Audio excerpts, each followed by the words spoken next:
Amigos madeirenses, porto-santenses e portugueses em geral.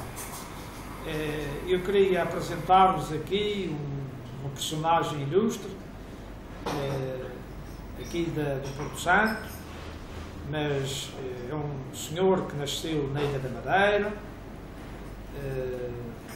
filho da primeira médica madeirense, formada na Universidade de Coimbra, a Dona Bela da Agrela. Portanto, fui a primeira médica madeirense. Este senhor é o filho dessa senhora, e ele está há muito tempo radicado no Porto Santo, está reformado, mas há uma história curiosa. O senhor Mário Mascarenhas Alencastre, em 1961, era um estudante de uma universidade americana na Flórida, nos Estados Unidos. E ele ia, portanto, a bordo do Santa Maria, em 1961, rumo à universidade, onde ia estudar. Na altura ele tinha 19 anos, e foi quando se deu o assalto ao Santa Maria, no Henrique Galvão, quando o Santa Maria foi assaltado, portanto, num golpe feito pelos oposicionistas ao Estado Novo, ao Salazar. E esse assalto ao Santa Maria, o sequestro do Santa Maria, foi feito para chamar a atenção do mundo para a situação de ditadura que se vivia em Portugal. E já agora também queria apresentar aqui a outra senhora que temos o prazer de estar connosco, temos o prazer de apresentá-la, que é a senhora Paula Serra, que é a candidata do Partido Trabalhista aqui no Porto Santo. Portanto, eu vou dar a palavra aqui ao Sr. Mário Mascarenhas Alencastre para nos contar como foi que se apercebeu que o navio tinha sido sequestrado. Como disse aqui o Sr. Deputado, eu estudei nos Estados Unidos, numa universidade americana, em Jacksonville, na Flórida, que fica ao norte de Miami. E eu tinha vindo à Madeira porque a minha mãe estava muito doente e já de uma certa idade, e eu interrompi os estudos e vim. Minha mãe melhorou, e em janeiro de 1961 decidi voltar para os Estados Unidos, para a universidade, para terminar a universidade. E o Santa Maria era um navio português, a par com o Veracruz. Enquanto o Veracruz fazia viagens para o Brasil, o Santa Maria fazia a viagem, saía de Lisboa, passava em Vigo, na Espanha, Funchal, ia a Canárias, a Tenerife. Canárias ia diretamente a Lagoeira, Venezuela. Houve uma altura que passava em Havana, mas como levava americanos e o Fidel Castro já estava no poder em Cuba, e diziam os americanos que molestava com os passaportes e verificações, o navio deixou de passar em Cuba. Passava em Williamstown, que é a capital do Curaçao, e a seguir ia para Everglades, Miami. E o itinerário estava muito bem feito. Nós sabíamos o dia em que o navio chegava a cada porto, portanto era uma viagem segura, no sentido que, quando eu saí em janeiro de 1961, eu tinha autorização para entrar nos Estados Unidos. Eu chegava praticamente uma a 2 semanas antes de expirar a autorização de entrar nos Estados Unidos. Depois ia à universidade, eles davam-nos um documento como estava estudante estrangeiro matriculado na universidade, íamos à imigração americana e eles concediam-nos um visto de estudante. Bom, embarquei no Funchal. Em abono da verdade, eu tinha comprado, ou melhor, minha mãe, em terceira classe, mas ao chegar a bordo encontrei um amigo do velho tempo, que infelizmente já falecido. O representante na Madeira era o Freitas Martins, e este era o Sr. Pimenta. Eu conhecia, tinha andado na escola com ele, e ele disse-me: olha, tu em que classe vais? Eu disse: não, eu vou na terceira classe. Ele disse: homem, eu vou dar uma ajudinha, que eu conheço o comissário. Disse: pelo menos ires almoçar e jantar à segunda classe. E assim fez, porque ele é agradecido ao Pimenta, inclusive também ao oficial de bordo, ao comissário. E eu ia almoçar e jantar e tomar o pequeno almoço à segunda classe. Depois do almoço e do jantar, quem desejava tomava um café. Antigamente, segundo me explicaram, era na própria sala das refeições, mas os americanos gostavam de tomar um café separado, enfim, para agradar aos passageiros americanos. Tomava-se café ou chá, que se tomar num pequeno barzinho que havia perto da sala de refeições da segunda classe. E o funcionário que nos servia praticamente era sempre o mesmo. Então estabelecia-se uma certa relação com a pessoa. Bom, tudo corria normalmente, passamos nas Canárias, em Tenerife, passamos em La Guaira. Como o barco, o navio já não ia a Cuba, de La Guaira fomos para Williamstown, Curaçao. Lembro-me ainda como se fosse hoje o navio. Chegava de manhã e saía à tarde. Foi um sábado. Saímos ao entardecer do Curaçao rumo a Everglades, Estados Unidos. No domingo de manhã, levantei-me cedo e estava a passear no navio quando encontrei o funcionário do bar da segunda classe e disse: olha, você sabe, o navio foi assaltado. E eu olhei para ele e disse: assaltado? Sim, o capitão, o capitão Maia já não comanda o navio. Quem comanda o navio é o Henrique Galvão. O Henrique Galvão. Eu nunca tinha ouvido falar no Henrique Galvão. E disse: e quem não é o Henrique Galvão? E diz-me ele: mas onde é que tem estado? Eu disse: não, eu tenho estudado nos Estados Unidos.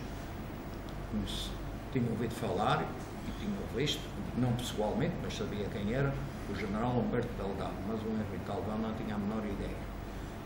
E eu pensei que o homem, enfim, tivesse qualquer perturbação mental, que numa viagem anterior tinha havido um passageiro também que tinha tido uma perturbação mental e subiu à ponte de comando e houve distúrbios a bordo. E eu pensei: este homem talvez não está perfeito, isto é um perigo, um homem que dentro de um navio, enfim, está com qualquer problema mental.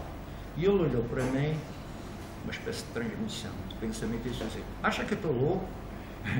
E eu sempre ouvi dizer que os loucos têm uma força física muito maior do que qualquer pessoa. E eu disse: não, tive um certo receio, porque ele tirava-me ao ar e nunca mais ninguém dava comigo. E eu disse: onde é que está o Henrique Galvão? Ele disse: está lá em cima, na ponte de comando. E eu disse: como é que se chega lá? Olha, sob essas escadas e vai chegar lá. Escadas que dizia só era permitido para a tripulação. Mas a minha intenção era chegar à ponte de comando e dizer: olha, eu sou passageiro, mas olha, o funcionário do bar da segunda classe não está bom da cabeça, vocês tenham cuidado com ele. Ao subir as escadas, havia umas curvas muito fechadas e de repente apanhei um susto que senti a ponta de uma metralhadora ou uma espingarda, isso não posso dizer. Senti perfeitamente, e um rapaz mais velho do que eu disse-me em espanhol: o que eras?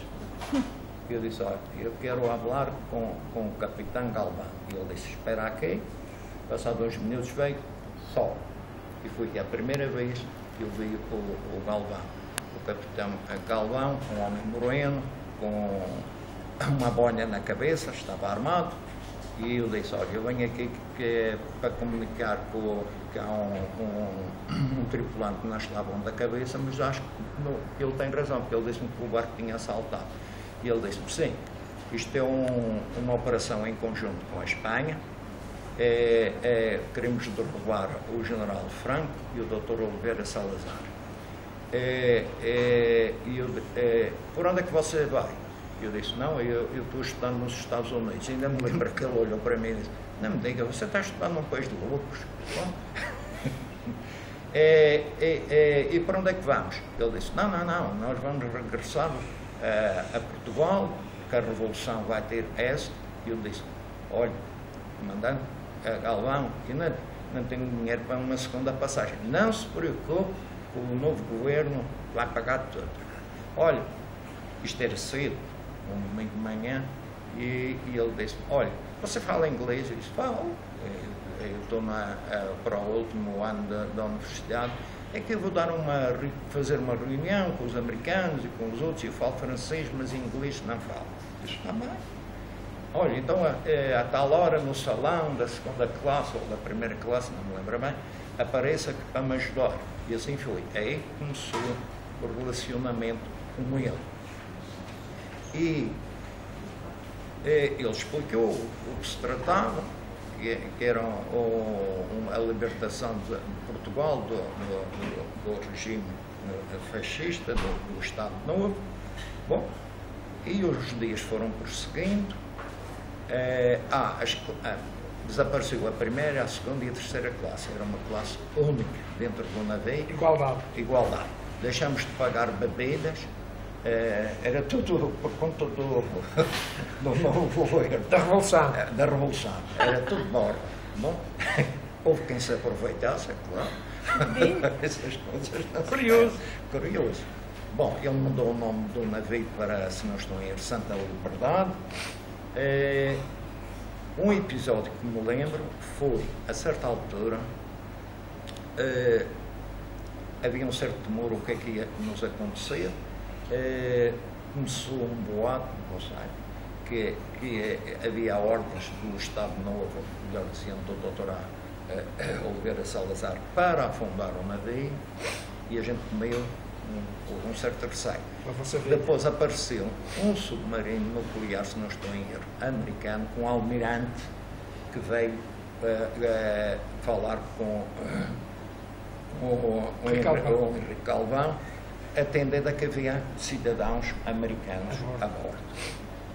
Bom, nós, voltando um pedacinho atrás, ele tentou entrar em Cuba, isso foi a primeira tentativa, mas já havia o bloqueio americano a Cuba, e eu penso que ele teve receio que entrava em Cuba, mas depois os americanos não o deixavam sair. Depois dirigiu-se, como nos diziam, a Angola. Estamos muito perto da Angola. O navio, o nosso maior receio era o seguinte, diziam-nos os tripulantes, que o navio de noite a uma velocidade, a máxima velocidade e sem luz nenhuma. Tem a luz vermelha e a luz verde, que é obrigatório, e no Mar das Caraíbas, imaginem um navio daquela tonelagem na máxima velocidade e completamente às escuras. E realmente a gente tinha colisão. E ele afastou-se da costa americana porque periodicamente ainda levava uns 2 dias a chegar entre o Curaçao e a Everglades, Miami, e ele ia comunicando com a base nos Estados Unidos. Estou em tal, de acordo, ele viu no livro cá a bordo, como tinha sido nas viagens anteriores, e portanto, ele durante 2 ou 3 dias nunca foi detectado que ele estava a afastar-se da costa americana, porque ainda não era a hora nem o dia para ele chegar aos Estados Unidos. Só começou a levantar suspeitas quando chegou o dia e a hora que ele devia aparecer. E não apareceu. E então onde é que está o navio? Aí começaram a procurar. Ainda paramos numa ilha francesa, porque houve um tripulante que se sentiu mal. Ele mandou baixar a baleeira e nunca mais salvamos. E só voltei a saber desse tripulante acompanhado de outro colega depois, quando regressei à Madeira. Eles chegaram à dita ilha francesa e disseram que eram tripulantes do navio Santa Maria, que tinha sido assaltado, E as autoridades francesas pensaram, e com uma certa lógica, ora, estes dois fulanos enlouqueceram. Eles foram internados no hospital psiquiátrico. Não se esqueça o que lá dizer, mas eu gostava que relatasse aqui para os nossos ouvintes o caso quando o Galvão se soube que havia um avião que trazia o Artur Agostinho. Sim, isso já é aproximando-se do Recife, porque a viagem terminou, foi no Brasil, no Recife. Um avião sobrevoou o Santa Maria. E eu fui chamado à ponte de comando por ele, e ele disse: pergunte ao comandante daquele avião o que é que eles desejam. E ainda me lembro que era um telefone em que carregávamos, falávamos, e depois, ao desligar, depois ouvíamos a resposta. Então, era um avião americano, um comandante americano, com sotaque americano, que dizia: tenho a bordo um jornalista português que quer lançar-se no Santa Maria de paraquedas para entrevistar os tripulantes e os passageiros. E ele disse: pergunto o nome desse louco, eu não sei se o Artur Agostinho, se tivesse atirado de paraquedas, se não teria era morto naquela altura. Bom, quando ele ouviu o Artur Agostinho, ele puxou, ainda me lembro perfeitamente, ele puxou da pistola do revólver e disse assim: eu logo vejo os pés ou as patas, foi uma coisa assim, daquele diabo, eu dou-lhe uns tiros. E eu disse: mas porquê? Porque ele também colabora com o regime e a PIDE e não sei o quê. E não é só ele, fulaninho, fulano, ele falou em várias pessoas. E a minha resposta, ainda me lembro, disse assim: olha, comandante, eu não sei lá quem é que colabora nem deixa de colaborar. E eu é que nunca tive nada a ver com a PIDE que estou nos Estados Unidos a estudar. Bom, eu informei o comandante americano que o homem não se atirasse, porque ia dar para o torto. Ia dar para o torto. E curioso que o comandante dizia que ele tinha qualquer relacionamento, ou colaborava, ou estava de acordo com a existência da PIDE em Portugal. E o americano diz: e o que é a PIDE? What's PIDE? E ele disse: comandante Galvão, ele quer saber o que é a PIDE. Diz-me assim: olha, diga-lhe que ele tem muita sorte de não ser português, que se ele fosse português não fazia essa pergunta estúpida. Bom, acho que é em inglês, e diz o americano: mas eu ainda quero saber o que é a PIDE. Não texto porque era. E o Henrique Galvão olhou para mim e disse: estava que eu tenho razão, você está a estudar num país de loucos. Bom. E uma coisa, antes que esqueça, quando mais tarde o senhor Mário vai para a Madeira, acho que foi chamado à PIDE na sua carreira. Eu voltei para o seguinte: eu tive que voltar para Portugal por várias razões. Uma, como eu mencionei, eu tinha o visto para entrar nos Estados Unidos por 2 semanas, e eu cheguei, e dava plenamente, ia à universidade, como já expliquei, dava-me o papel, e depois ia à migração. Nós estivemos a bordo um mês. E quanto tempo é que era a viagem, normalmente? Quantos dias? 8 dias. Era 8 dias. 2, era mais ou menos 8 dias. E tiveram um mês. E quanto tempo após em que dia que foi tomado o barco? Foi dia 21 de fevereiro. Janeiro. E nós chegamos ao Brasil em fevereiro, no Carnaval. E eu lembro-me disso, porque ao sair do navio, com uma camisa e umas calças que não nos deixaram tirar a bagagem. Pode imaginar o que estava ali à nossa espera: era jornalistas, era fotógrafos, era a televisão. E eu lembro-me de estar a falar para um jornalista brasileiro e vi passar duas miúdas brasileiras quase nuas. E aquilo para mim era sempre fora do normal. E ele olhou para mim e disse-me assim: menino, é carnaval. Eu lembro perfeitamente. A verdade seja dita, havia holandeses a bordo, havia americanos a bordo, foram muito bem tratados pelos seus consulados, estavam lá. Nós Eu dormei e os outros, duas ou três noites, foram imigrantes portugueses que viviam no Recife, que nos foram buscar. Deram alojamento. Lá no Consulado português, nada. Só apareceu no fim o cônsul português a perguntar se a gente queria alguma coisa. Bem, passado 2 ou 3 dias, fomos autorizados a voltar ao navio para tirar a bagagem. Tudo arrombado, ou quase tudo. Os brasileiros diziam que tinha sido a malta do Henrique Calvão.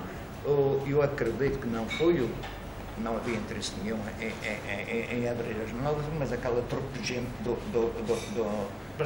brasileiros, aquilo entrou todo no navio, que o navio ficou abandonado, porque a tripulação também saiu. Porque ao princípio eles só deixavam sair os passageiros, e nós dissemos, ou sai tudo, ou não sai ninguém. E então houve um acordo e saiu tudo. E depois saiu, imagina, o Galvão e o Galvão também saiu em Recife. Era o Jânio Quadros, que estava na altura presidente do Brasil. E foi onde eu... Ele é que deu asilo político ao Henrique Galvão. Sim, e onde eu vi pessoalmente, e ainda houve uma troca de palavras, o almirante, Maia. Não, o almirante, o sem medo.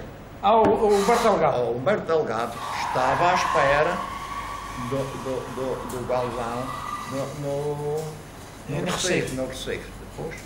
Bom, conta aquele caso da PID quando chegou à Madeira. Eu voltei no Vera Cruz. Diga-me uma coisa, a sua família aqui na Madeira tinha algum conhecimento daquilo que se passava? Bom, isso toda a gente sabia que o barco tinha sido assaltado, agora o resto não sei. Não, mas isso sabia. Sim, como isto era uma porque na altura eu tinha 9 anos, eu estava na 3ª classe da escola. Eu voltei no Vera Cruz, que era semelhante, era gêmeo do Santa Maria, só que fazia a viagem entre o Brasil e Lisboa. Não tinha bagagem, não tinha já autorização para entrar nos Estados Unidos. E isto é inverno nos Estados Unidos, porque isto era fevereiro. Tinha uma camisa e umas calças. Bom, volto para casa e depois a ver o que é que começar de novo. E então, já a bordo do Vera Cruz, havia já agentes da Quantos anos é que tinha na altura, desculpe? Eu tinha mais, eu nasci em 34, veja, isto foi em 61, 34 para 61. Por aí uns 20 anos? Mais. 26. E deram-me um papel, apresento-se na Rua da Carreira, na Polícia Judiciária. Na PID? Sim. Eu fui lá, onde está o Partido Comunista. Aquilo subi essas escadas, entreguei a um fulano lá. Aquilo era um contrafé, ainda me lembro. Chamava-se contrafé. Passado uns minutos e fui recebido por o diretor, um senhor continental, o diretor da PIB na Madeira. Devo dizer, em abono da verdade, foi maltratado. Sente-se, e a pergunta que ele fazia era o seguinte, porque eu fui chamado umas 7 ou 8 vezes, não exagero, mas pelo menos umas 6 vezes e fui. E era sempre para contar a mesma história? Era sempre a mesma história. Era a ver se dizia uma coisa diferente, mas não havia nada a dizer diferente. Onde é que conheceu o Henrique Calvão? O seu diretor nem sabia que o homem existia. Conheceu a bordo do navio. Porquê que não ficou no Brasil com ele? O seu diretor, falta-me um ano para terminar a universidade e agora não sei quem e é isso que eu desejo. Na altura tinha noção, antes de acontecer o assalto ao Santa Maria, tinha noção que vivia em ditadura? Não. E ganhou essa percepção após o assalto? Não, eu sabia que se vivia num Estado novo e que não se podia, enfim, falar, não havia a liberdade que há hoje. Mas tinha essa noção, sabia? Não, então eu fiz o 7º ano do Liceu em Braga e eu sabia desse. Sim, mas que sabe que isso para a época não era comum. Não, a gente sabia, e sabíamos que a PID conhecia pessoas da Polícia Judiciária no Funchal, que eram pessoas normais, mas também conhecia pessoas que que era preciso ter muito cuidado com elas. Isso der tempo, posso explicar de hoje. Pensava que aquilo terminava, ele despedia-se de mim, passado uma semana ou duas, encontrava na caixa postal na casa da minha mãe, outro contrafé. Lá ia E o que é que a sua mãe dizia disso, dessa embordada toda? Não dizia nada. Eu ia lá, ele era sempre a mesma pessoa, era o diretor da polícia. Tratava-me muito bem, porque não vou agora inventar coisas, era sempre a mesma. E onde é que conheceu o fulano? E porquê que não ficou com eles? E dizia sempre a mesma coisa. E a última vez foi o seguinte, ele fez-me a mesma pergunta, eu respondia por isso. O seu diretor, o senhor dá licença que lhe faça uma pergunta? Faz favor, diga, disse o diretor, eu convido o senhor, venha comigo e vamos assaltar o Banco de Portugal. E ele olhou para mim, riu-se e disse assim, estou a compreender. Olha, foi um prazer em conhecê-lo, tudo bom para si, nos seus estudos, na sua vida, o seu diretor, tudo bom para si também. Adeusinho, foi um prazer em conhecê-lo. Agora, se dá tempo, só para dizer duas coisas. Havia gente na Polícia Judiciária, Na PID? sim, desculpa, na PID, que eu tenho dois casos, eu fiz o 5º, 6º e 7º mandou-se em Braga, e eu vinha no verão e vinha de navio passar as férias na Madeira, meus pais eram divorciados e eu via com a minha mãe. E vim num barco que felizmente atracou à pontinha. Bom, e nós tínhamos que apresentar o bilhete de identidade e um cartãozinho que nos era dado a bordo por o comissário. Bom, e aquela gente alinhou toda, e enfim, nessa altura tinha para aí 16 ou 17 anos, cheguei ao pé do homem fardado, era no portaló, entregue, e ele olhou para mim e disse, falta um documento, vá buscar. Bom, fui eu ao senhor comissário, lá o agente da polícia diz que falta um documento. Não falta nada, tens aí o bilhete de identidade e tens o papelinho que eu dei. É esse? Não, ele deve-se ter enganado. Aquela gente assim, outra vez. Chego lá, diz ele, ele já me tinha marcado. Eu já te disse, falta um documento, estás a brincar comigo? Qual vai ser? Mas já, volte outra vez. Senhora, faça-me um grande favor, ele está insistindo que falta um documento, e eu não sei que documento é que falta.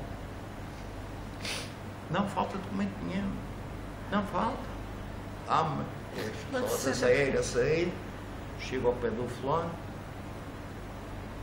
entrego e diz ele, então tens que te levar para a Rua da Carreira, algo assim. Eu sou a autoridade aqui dentro, tu estás a brincar comigo. Eu disse, desculpe, mas olha, o senhor diz que falta um documento, eu não sei qual é o documento, fazia-me um favor, dizia-me qual é, que eu vou ao senhor comissário e ele diz que não falta documento nenhum. Então pensas que eu sou-te criado, vai já buscar o documento.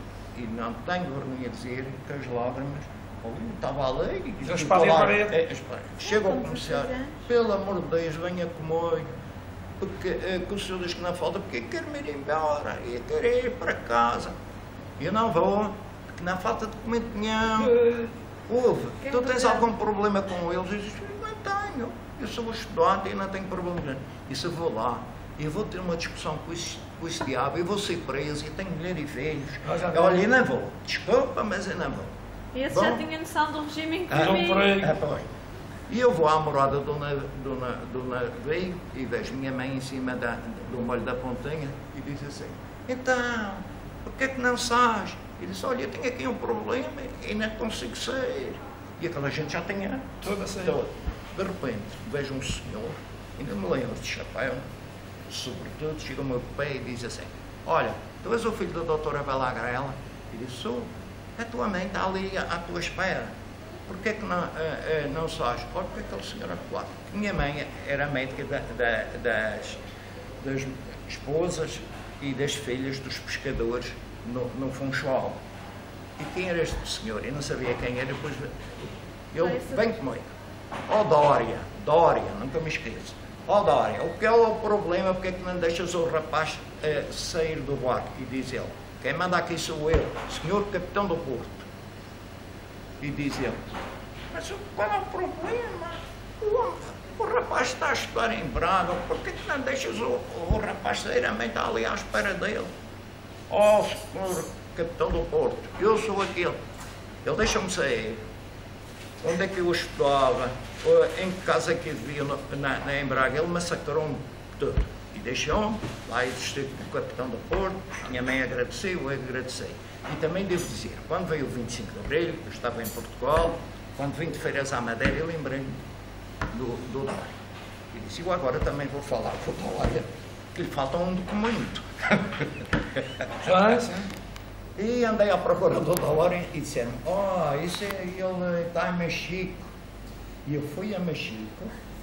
Nunca se esquecer. Em Mexico à procura do Dória e uma pessoa disse-me assim, olha, ele está no cemitério em Mexico. Portanto, não consegui ter o documento. Isto eu vou mostrar. Havia pessoas normais, mas havia pessoas realmente muito baixas. E eles tinham noção que era nas escolas e nos polos universitários onde havia a semente revolucionária. E se der ainda para dizer, eu já falava inglês. E ele estava bem esclarecido. Eu sabia o que queria. E eu até o dia de hoje não sei porque é que ele pegou comigo. Não sei sinceramente, porque isto foi muito antes do sim, eu ainda estava no museu. E depois de ter estado nos Estados Unidos e terminei a licenciatura em 1962, falava inglês, e os navios, quando ficavam ao largo, nunca me esqueço, era um navio inglês chamado Antes. Íamos ao agente, por acaso fui a Holanda, eles passavam um documentozinho, acho que se pagava 12.500, se não estou em erro, tomava-se a lancha e isso. E eu fui ver um navio, de curiosidade, e entrei no bar da segunda classe ou da primeira classe, e realmente ao entrar eu vi 2 fulanos sentados. Bom, sentei-me no bar, veio um inglês e disse-me o que é que eu desejava, e disse uma cerveja, até tinha comprado livros, o que é que me vale?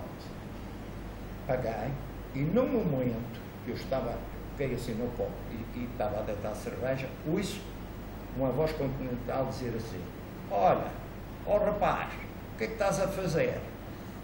E eu olhei e eram os 2 fulanos que estavam ali e disse, eu estou deitando a cerveja no copo, vou beber. E diz o outro, olha, esperteza essa loia.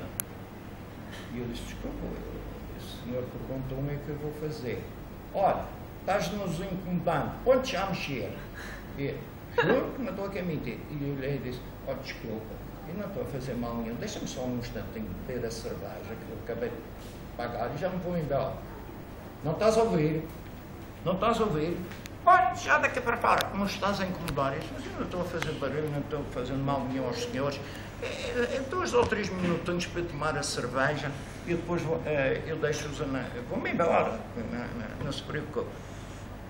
Ou pões-te já a mexer ou vais preso. Não, isto não era brincadeira. Eles tinham ele marcado. Mas não sei porquê. E eu deixei a cervejinha lá, paga, e já me vim embora. E não bebeu a cerveja, não bebi a cerveja.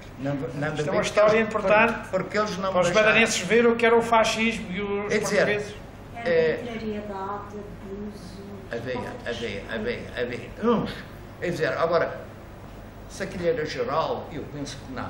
Mas eles eram autoridade e sentiam essa necessidade e a gente de não podia. exercer O que é que ia? Íamos participar deles. Tinha que sair. Eles tinham carta branca. Agora, também encontrei outros que enfim, não sei, havia um que vinha aqui com o Fulgêncio Batista, sim. uma casa à lei e falava. O Fulgêncio Batista era o presidente de Cuba que foi deposto pela Revolução Cubana em 59. Não havia aeroporto na Madeira e ele vinha. E ele vinha com fulano, que já faleceu, que era o Guimarães. Mas o Guimarães, que trabalhava na polícia, na PID, e ele é que vinha, digamos, a proteger o Fulgêncio. Mas o Guimarães era uma pessoa normal, ele não falava com sem social, sem.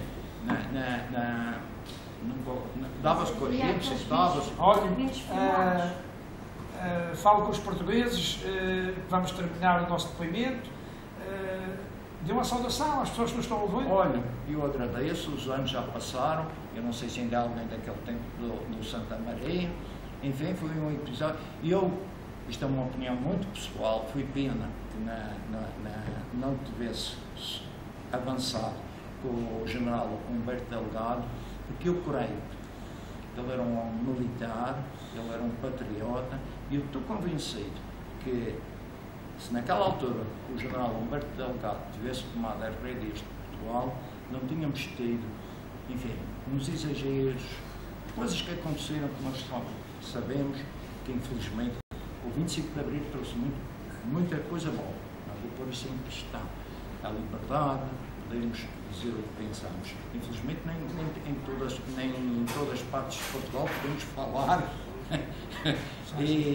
Eu acho que é nenhuma neste momento. Mas talvez o Estado Novo foi apodrecendo, digamos assim. Depois veio a guerra colonial, tudo isso, enfim. E quanto mais tempo foi, mais se degradou. E eu penso que o general Humberto Delgado teríamos entrado não sei, numa democracia, mas num ambiente. E com os exageros que existiram, a gente sabe que existiram, logo a passar, assaltos a casas, enfim, uma certa coisa. Os desmandos. Sim, que ele não tinha permitido isso. Senhor? E assim? Muito obrigado, Sr. Mário. E agradeço a atenção dos nossos ouvintes, pela paciência de nos ouvir e para ficarem sabendo que aqui o Sr. Mário Mascarenhas Alencastre é um compêndio de história viva. Não. Muito obrigado. Obrigado, Oi.